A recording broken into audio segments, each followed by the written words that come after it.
1789 ಜನವರಿ 7ರಂದು ಅಮೆರಿಕದಲ್ಲಿ ಮೊದಲ ಬಾರಿಗೆ ಚುನಾವಣೆಗಳು ನಡೆದವು. ಆಗಿನ ಚುನಾವಣೆಯ ವಿಶೇಷವೆಂದರೆ ಆಸ್ತಿ ಹೊಂದಿರುವವರಿಗೆ ಮಾತ್ರ ಚುನಾವಣೆಯಲ್ಲಿ ಮತದಾನದ ಹಕ್ಕು ಇತ್ತು. ಜಾರ್ಜ್ ವಾಷಿಂಗ್ಟನ್ ಮೊದಲ ಚುನಾವಣೆಯಲ್ಲಿ ಗೆದ್ದರು ಮತ್ತು 1789 ಏಪ್ರಿಲ್ 30ರಂದು ಅಮೆರಿಕದ ಮೊದಲ ಅಧ್ಯಕ್ಷರಾಗಿ ಪ್ರಮಾಣವಚನ ಸ್ವೀಕರಿಸಿದರು. 1990 ಜನವರಿ 7ರಂದು ಪಿಸಾದ ಲೀನಿಂಗ್ ಟವರ್ ಅನ್ನು ಮೊದಲ ಬಾರಿಗೆ ಪ್ರವಾಸಿಗರು ವೀಕ್ಷಿಸದಂತೆ ಮುಚ್ಚಲಾಯಿತು.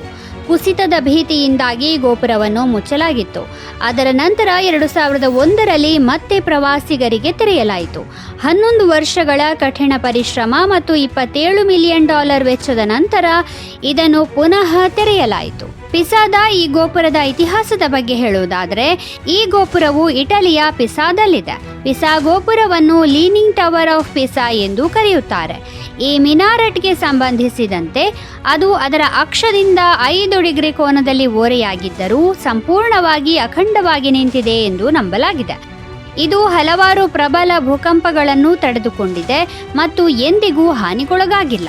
ಈ ಗೋಪುರದ ನಿರ್ಮಾಣವು 1173ರಲ್ಲಿ ಪ್ರಾರಂಭವಾಯಿತು ಮತ್ತು ಕೆಲಸವು 200 ವರ್ಷಗಳವರೆಗೆ ಮುಂದುವರಿಯಿತು ಎಂದು ಹೇಳಲಾಗುತ್ತದೆ.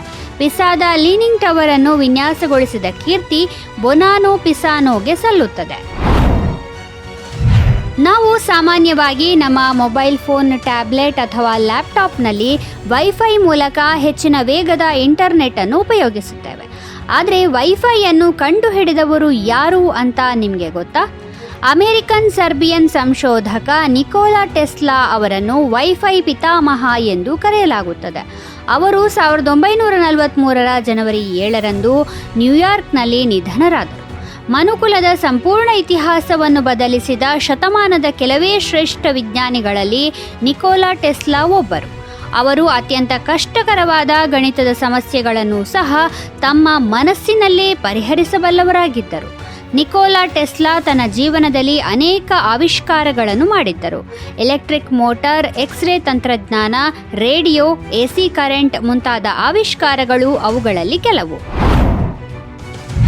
2020 ಜನವರಿ 7ರಂದು ಜವಾಹರ್ಲಾಲ್ ನೆಹರು ವಿಶ್ವವಿದ್ಯಾಲಯದಲ್ಲಿ ನಡೆದ ಪ್ರತಿಭಟನೆಯಲ್ಲಿ ಬಾಲಿವುಡ್ ನಟಿ ದೀಪಿಕಾ ಪಡುಕೋಣೆ ಭಾಗವಹಿಸಿದ್ದರು. ಅಲ್ಲಿ ದೀಪಿಕಾ ಎಡಪಂಥೀಯ ವಿದ್ಯಾರ್ಥಿಗಳನ್ನು ಬಹಿರಂಗವಾಗಿ ಬೆಂಬಲಿಸಿದ್ದರು. ಆ ಸಂದರ್ಭದಲ್ಲಿ, ಇಂದು ಜನರು ಭಯವಿಲ್ಲದೆ ಧ್ವನಿ ಎತ್ತುತ್ತಿರುವ ಬಗ್ಗೆ ನನಗೆ ಹೆಮ್ಮೆ ಇದೆ ಎಂದು ದೀಪಿಕಾ ಹೇಳಿದ್ದರು. ಈ ಪ್ರತಿಭಟನೆಯಲ್ಲಿ ಕನ್ಹಯ್ಯ ಕುಮಾರ್ ಕೂಡ ಭಾಗವಹಿಸಿದ್ದರು. ಮಾಧ್ಯಮ ವರದಿಗಳ ಪ್ರಕಾರ ದೀಪಿಕಾ ಪಡುಕೋಣೆ ತಮ್ಮ ಛಪಾಕ್ ಚಿತ್ರದ ಪ್ರಚಾರಕ್ಕಾಗಿ ಪ್ರತಿಭಟನೆಯಲ್ಲಿ ಭಾಗವಹಿಸಲು ಹೋಗಿದ್ದರು. 50 ಕೋಟಿ ರೂಪಾಯಿ ವೆಚ್ಚದಲ್ಲಿ ತಯಾರಾದ ಈ ಚಿತ್ರವು ಅದರ ವೆಚ್ಚವನ್ನು ಮರುಪಡೆಯಲು ಸಹ ಬಹಳ ಕಷ್ಟಪಟ್ಟಿತ್ತು.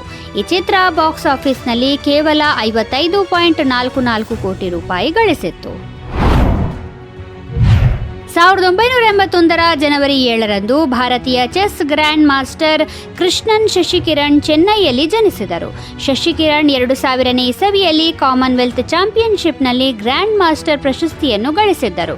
2001ರಲ್ಲಿ ಅವರು ಪ್ರತಿಷ್ಠಿತ ಹೇಸ್ಟಿಂಗ್ಸ್ ಅಂತಾರಾಷ್ಟ್ರೀಯ ಚೆಸ್ ಪಂದ್ಯಾವಳಿಯನ್ನು ಗೆದ್ದರು. ಹಾಗೆಯೇ ಶಶಿಕಿರಣ್ ಅವರು 2020-21ರಲ್ಲಿ ಚೆಸ್ನ ರೆಲ್ಟನ್ ವಿನ್ನರ್ಸ್ ಕಪ್ ಪ್ರಶಸ್ತಿಯನ್ನು ಗೆದ್ದರು.